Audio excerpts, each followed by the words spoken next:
All right. Y'all, just to clarify, team huddles are interactive. Okay. So even though we're doing trainings and we're talking and whatever, they are interactive. So if you have a question, feel free to perk up. But I brought something tonight that I feel like the Lord laid on my heart that I'm excited to share with you guys. So we are going to really quick read out of John 11. If you know this story, it is the story of Lazarus. And everybody on here loves Jesus. So I'm just going to flat out ask, does everybody feel, and it's okay if you don't raise your hand, because I had a season where I didn't know either. Do you feel like you're called to this business? Have you had something from the Lord where you feel like I'm meant to be here? I'm called to be here. I know I have work to do, and I know God has an assignment for me to step up into leadership and help people find freedom in health, finances, community, isolation, depression, whatever that is. Okay. So almost pretty much everybody raised their hands. So I want you to write that down. I am called to this business, right? I am called. I think Natalie Dolan had a couple of these in that training. I am called to do this business with excellence. I'm called to be a leader of excellence. I am called to help people out of whatever it is that is stirring in your heart. Write down, I am called to whatever that is. I'm called into fantastic leadership, a high level of leadership. I'm called into, helping develop huge leaders and putting diamonds on my team. Like whatever that is for you, I want you to write that down. And if you need to just write down, I am called to, and go back to it so that you can figure out how, if you want to pray on that and kind of figure out what it is that God has called you to, because I think that, I know that God did not call us all to the same assignment through Plexus, right? We all have so many different personalities. We have so many different strengths. We have so many different qualities and leadership strengths and whatnot. We saw when we took the strengths finder the other day, like, yes, a lot of us have some of the same types of strengths, but nobody had the same 1, 2, 3, 4, 5 strengths. Like everything was pretty much different, and everybody had a completely different personality, and they all brought something different to the table. So God clearly has something different for Jessica than he has for Becky, than he has for Kristen, whatever that is. Like he's got something different for each person to bring to the table when it comes to Plexus. Yes, he all called us to use the same vehicle, but it doesn't mean that he's called us all to do the same thing. So comparison stops now. Comparison stops right this second at the door, because it has no, what's the word I'm looking for? No right to be here, right? It has no power here. So comparison's not a thing. And I will say this, we said it earlier, Kristen said it, fear and discouragement has no right to be here, because you just said that you're called to be here. God's not going to call you somewhere that fear and discouragement will beat you. Okay. You win over fear and discouragement every single time. So let me just say that first of all. Okay. So I want to read on the death of Lazarus, because I have some things that, like I said, I've been stirring a little bit that I want to incorporate with this tonight. So I'm going to read it really quick, and then I will touch on the points that I'm trying to get out. All right. Now, a man named Lazarus was sick. He was from Bethany, the village of Mary and her sister Martha. This Mary, whose brother Lazarus now lay sick, was the same one who poured perfume on the Lord and wiped his feet with her hair. So the sisters sent word to Jesus, Lord, the one you love is sick. When he heard this, Jesus said, this sickness will not end in death. No, it is for God's glory, so that God's Son may be glorified through it. Now, Jesus loved Martha and her sister and Lazarus. So when he heard that Lazarus was sick, he stayed where he was 2 more days. And then he said to his disciples, let us go back to Judea. But Rabbi, they said, a short while ago, the Jews there tried to stone you, and yet you're going back?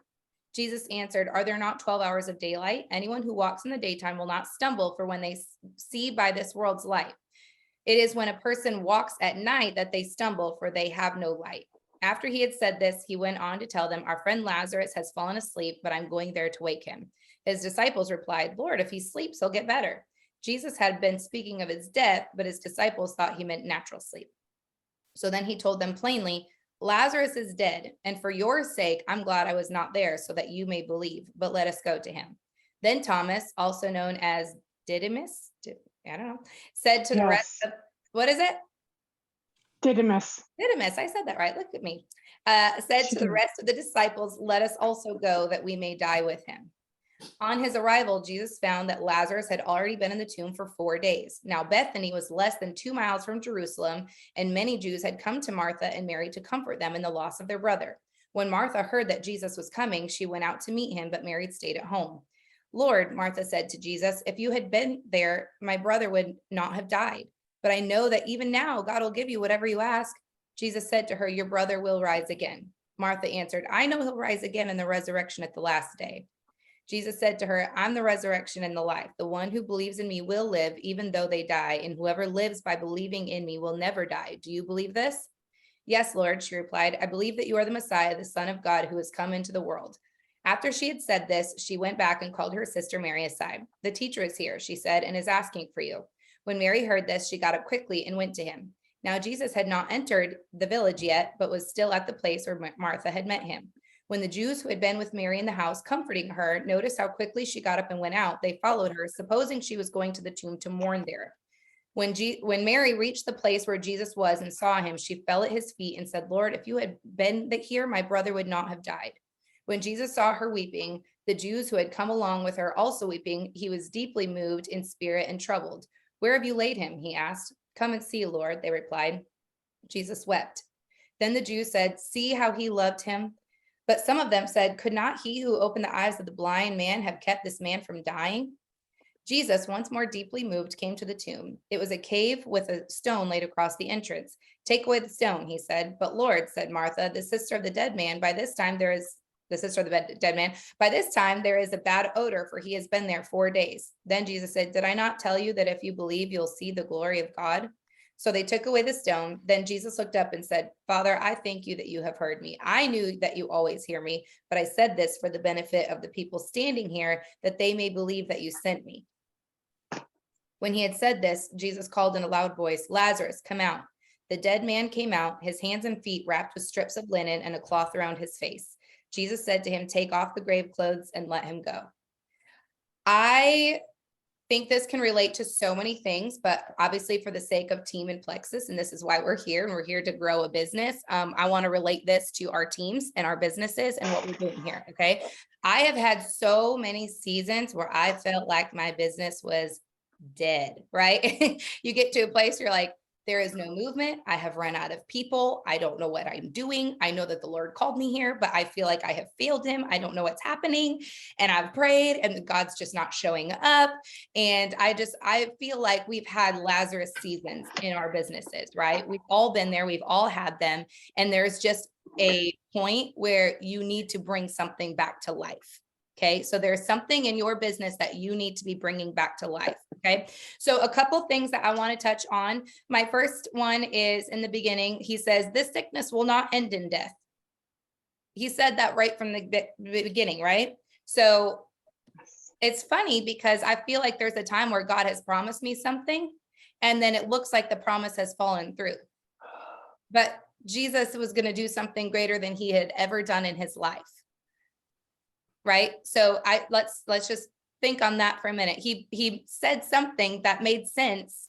And when Lazarus died, all of a sudden it didn't make sense to people, right? He said the sickness will not end in death. Okay. So think on that for a second. If you have notes on your own business, you need to write them down. The next one is Jesus loved Mary and Martha and Lazarus. So it literally says, gosh, where was it? Where is it? Okay, so the sickness will not end in death. No, it is for God's glory so that God's son may be glorified through it. Now, Jesus loved Martha and her sister and Lazarus. So when he heard Lazarus was sick, he stayed there 2 more days. Like, what sense does that make when you think about it? Like, he loved them, so he didn't go. He just didn't go. He stayed back for 2 days.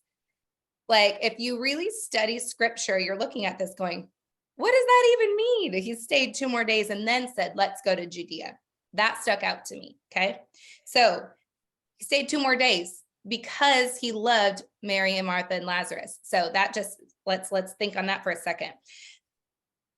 And then he says to his disciples, Lazarus is dead. And for your sake, I'm glad I wasn't there so that you may believe.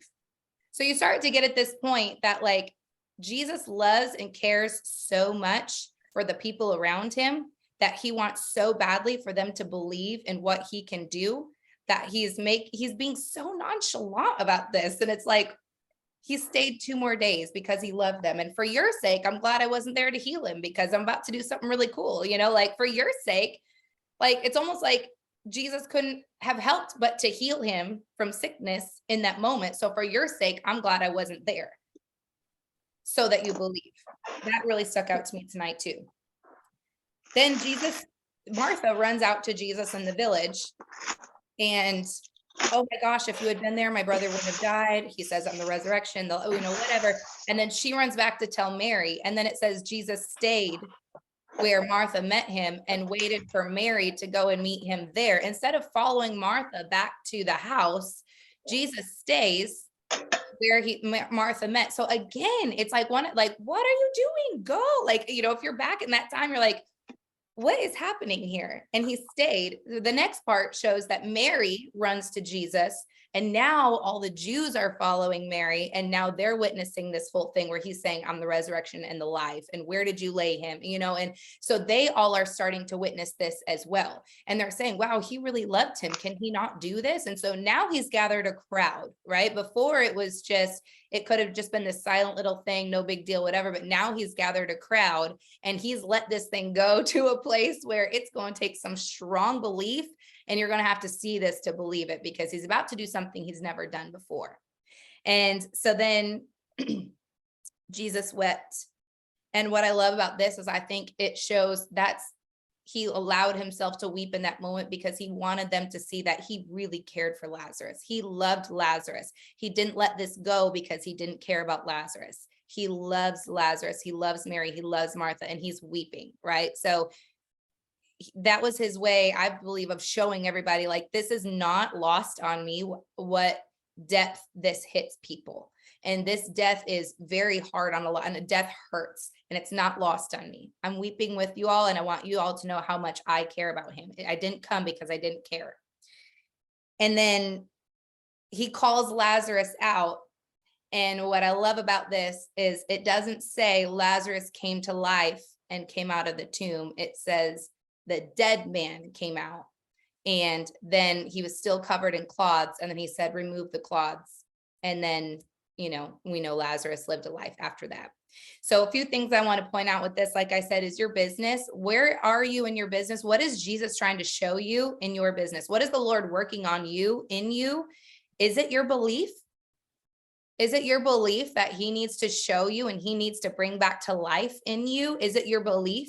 Is it that you need a deep-rooted why to really start chasing after Jesus and going after something deeper than just what you're doing every single day? What is it that Jesus is delaying on purposely, not delaying to him, but delaying to you purposely, so that you learn something in this and so that you are being called to a higher level? I'm going to bet that the people that were at that tomb had a higher level of belief than anybody else. And guess what? They were able to do more than most people could have done at that time, because they saw things that not anyone else could have seen. And because he loved them, and because he cared for them, and for their sake, he did not raise Lazarus from sickness, because he's done that before. He loved them so much and wanted to call them to something higher. So he waited, and he gathered this crowd of people that he loves to show his probably most miraculous miracle, in my opinion. Like, that's great. Like bringing a dead man to life in front of your eyes. And then here's the thing. Jesus wept. I want you to know that it is okay to grieve that a little bit. It is okay to have a pity party for a second. That's another part that stuck out to me. It's like Jesus wept when Lazarus died, and he knew he was coming back to life.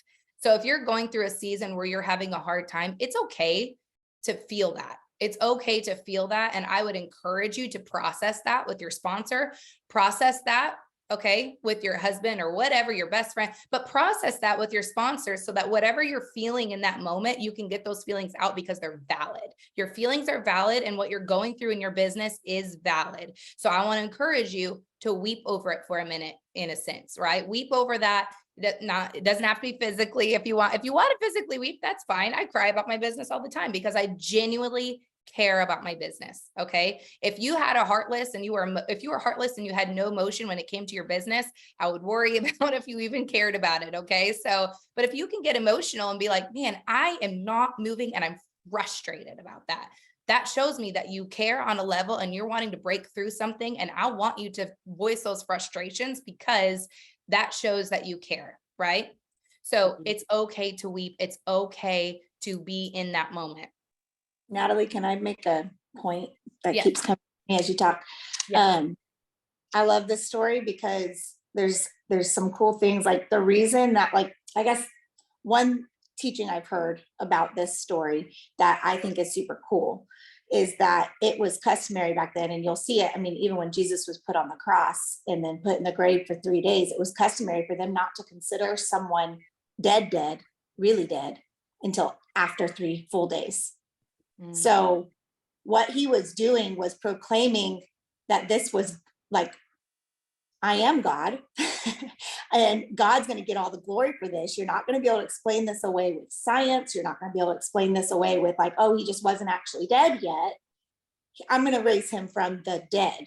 And so I think when you're looking at it with our businesses too, it's like, maybe God's bringing us through different seasons because he wants us to really know when it does come to fruition, it's because of him and he gets all the glory. And it wasn't because of anything that we did or some special training or some special, this, that, or the other, but he gets all the glory. Yeah. That just keeps coming to me. It's really good, Kristen. I agree with, and it's just one more thing. Like he's delaying it. And there's a reason that Jesus is delaying this, right? And like Kristen said, he has to show that he is dead so that when he brings it back to life, he has brought him back to life, right? And I love what you're saying with the mourning too. Like he sees us in our, like he knows what the plan is, right? He knew that it was going to he wanted it to be that way. He wanted to be able to say, look, I am God and God loves you. And we've raised him from the dead. He's not just miraculously coming to life because of some other factor. But at the same time, he's with you in the waiting, and he knows it's hurting you, and that it's okay, like you said, to feel, and he wants to feel it with you because he loves you, Yeah. I think that was really good. Exactly. It's so good. And then, the dead man came out.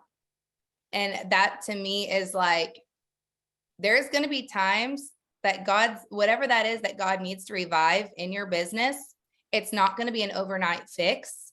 It's not going to be something that just comes out perfectly fine, 100% fully clothed, makeup on, hair done, nails done. Like it's not going to be that. It will come back to life in the form of something dead is rising, and you need to go and put in the work to uncover that, and put in the work to uncover it, the rest of it, and finish up that process. You know what I mean? And like, you need to be aware of what God is bringing to life so that you're there to finish uncovering it. Because just like, when Peter was in chains in the dungeon and he was sentenced to death the next day, and the angel came in, he told him to stand up, and he stood up in chains. And then the angel freed him. He stood up in chains, right? So there's times where it's like, it's not always looking like I said, it's not always just magic. It's 0 to 100. There is a process of it coming back to life. There is that process, and that process takes you uncovering it and putting in a little bit of work with it. But you need to be aware of what's being brought back to life and what God is working on in you, because I will tell you, I've had seasons where God is trying to do something in me and I'm not seeing it. And if I had just been aware of it and like been looking for it and digging into my personal growth, leaning into the Lord, digging into my business, digging into my back office, okay, all of these things, like you need to be actively putting in the work and uncovering what your business looks like so that you know where the death is, so that you can start putting the work into that to finish bringing it back to life. Okay, you need to be aware of that, because you're a part of this miracle too. It's not just that Jesus is going to be a fix-all for you. You are a part of this miracle too. And I want you to understand that. All right. So a few things that I wanted to touch on. Like I said, what is it that you need to call back to life in your business? What is it that you need to call back to life? Is it belief? Do you need to call belief back into your business? Do you need a stronger why? I've had times where I had a why and that why has done burned out and I've achieved that why and now I need a different why. I mean, your why can change from season to season depending on what the Lord is doing in your heart. Sometimes he needs to make it bigger. Sometimes he needs to do work somewhere else, right? So your why can change. So maybe you need to dig into what your why is and you need a stronger, deeper rooted why. Maybe it's motivation. Maybe you have no motivation and that's what you need to bring to life. You need to figure out how to self-motivate because here's the thing, Christine Williams talked about this on that call. This is your business. This isn't your sponsor's business. This isn't your team's business. This is nobody's business but yours. At the end of the day, that paycheck goes to your bank account, right? So this is your business. So it's your responsibility to own it. It's your responsibility to uncover it. It's your responsibility to put in that work and be self-motivated. So you need to find out what self-motivates you because your sponsor is trying to self-motivate themselves and do their own business, okay? They're not going to be there to hold your hand and motivate you every single day. So you need to find what self-motivates you and do that every single day if you have to, so that you can get motivated to move forward. Because like Natalie Dolan said, somebody's breakthrough is waiting on your obedience. We all loved that line in her video. Someone's breakthrough is waiting on your obedience to get yourself freaking motivated and get to work and start changing some lives. Okay. So you need to recognize what's dead in your business and you need to start calling it to life. You need to start doing that and you need to let God do that in you. Is it leaders? Do you need to start calling leaders to life? I thought about this the other day. If you were to meet a diamond right now, would you start calling out just the potential that you see in that diamond? Would you just start telling them like, oh, you could do so many amazing things. Like I could see you doing great things. Well, no, they've done great things. They're a freaking diamond. You know, you would go to that person and be like, you inspire me so much. You have a way of talking to people that just blows my mind. You have a way of encouraging people. They feel like you're speaking right to them. And that's one thing that I love about you. I guarantee if you start talking to your team members like this, instead of just constantly calling out the potential of what you think they might be someday, start calling out what you already see and start calling that to life in them. Start talking to them like you would talk to a diamond right now. Okay. Start talking to them and motivating them like you would talk to a diamond right this second. And if you start calling those things out in your team, that's what's going to motivate them and get them to work. Things that they can go, shoot, I do that. I do that really well, actually. Yeah, I can step up in that strength and keep doing that. If that's what it takes to do this business, I can do that. Where if you start saying like, man, I could see where you could just develop you could have 20 diamonds on your team someday. And they're like, if you say so, I don't know. That's cool. So start calling out things that you're seeing. We'll talk to Daddy, please. So is it leadership that you need to start calling out of your business? And what's holding you back from doing all of this? I really want you guys to start looking in that. And what is holding you back from uncovering? What's holding you back from ripping off the Band-Aid and getting into your back office and doing some numbers? What's holding you back from sending some messages? What's holding you back from doing some videos? What's holding you back from doing an event next week on your own? It doesn't always have to be your sponsor putting together events for the team. It doesn't always have to be your sponsor putting together, like, this is your business, remember? So take some ownership in your business, start putting together events, start talking to your leaders, start calling out leadership, start showing up in book clubs, start showing up. Like, it's not your leader's responsibility to show up on behalf of the team for you. It's your business. And if you want leadership equity on this team, in this company, whatever, you have to start showing up as a leader. I didn't have that in my notes. So I guess that's a side note that Jesus wanted you to know. I don't know, but you got to start showing up as a leader. Okay. You have to. That's what gives you leadership equity. And so really quick, I know we're trying to get on book club in 1 minute, but I want you to write these things down. So this is the exercise that I want y'all to do. We did this at Ruby Retreat and it completely blew so many people's minds that I thought I need to take this back to my team and we all need to do this. Okay. So I want you to write down your qualities and skills and your traits that you have. Okay. Everybody's got qualities and skills and traits. I'm really good at writing, or I'm really good at, I'm an effective communicator. That's what I wrote down for mine. I know I'm an effective communicator. Are you really good at having compassion for people? Are you, really organized, like whatever qualities or traits or skills, like skills that you have. I'm really good on social media. I'm really good in Excel. Like all of those count, all of those work. So whatever qualities and traits and skills that you have, there's no limit to this. I want this to be a live document where you're constantly adding to those as you like, that's a quality or skill or trait that I have. I want you to write that down. Okay.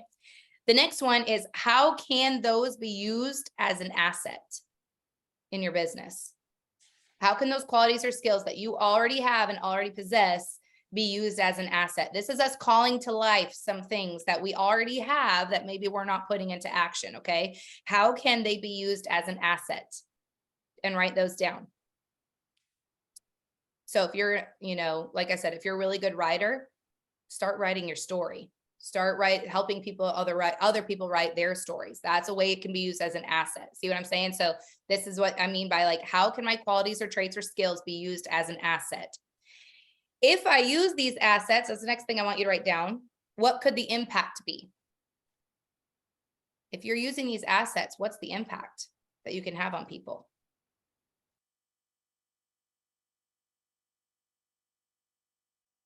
And then the next question is, could I overcome the biggest iceberg hitting my business? If not, what must I change so that I could? Identify what that iceberg is. Is it your fear? Is it a disbelief in yourself or the company or the products or the industry or whatever? Like there's a disbelief a lot of times in us somewhere when we're stuck somewhere. Identify the iceberg, and can you overcome that iceberg? If not, what do you need to change? And then what I want you to do is from there, I want you to create a vision statement, your vision script. So they put the cry of my heart vision statement.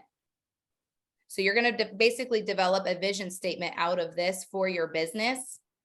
And then this is going to be what you're going to operate out of from here on out. This is kind of pulling your why out a little bit. And then I want you to ask yourself, is it clear? My vision statement, is it clear? Does it inspire? Is it practical? And can you sell it? Can you sell this vision to other leaders? Can they jump on board with you? Is it clear? Does it inspire? Is it practical? And can you sell it? And I want you to start calling to life these things that are already in you that are stirring. And I want you to start recognizing the things that are dead in you and your business that you need to revive and bring back to life, and start putting the work into uncovering that. Okay. Validate your feelings. It's okay. Jesus is doing something. If you know you're called to this, God's not going to let you fail. He did not call you to this to take it away from you. Okay. So I want you to keep that in your head too. All right. Also, one thing I'm working on in my business is follow through. So I want to see these. Okay. Once you get your vision statement, I want to see it. All right. So I'm going to ask for these because I'm working on follow through. Darn it. That's one thing I'm calling to life that's dead is follow through. Which, by the way, we want to do our monthly, this is a follow through thing, monthly 3-way Zooms. Yes. With your leaders. So we're going to follow through on that. And the other thing we're trying to work on too is showing up to things. So we need to go to book club. Yes, we need to go to book club right now. So let's go. Yes. So I love you guys. I'm so excited for where you're going to be going. Let me know if you have any questions. I'm recording this, so I'll drop it into Grit and Grace as soon as it converts. And then you guys let me know if you have any questions on anything. Love you. See you in book club.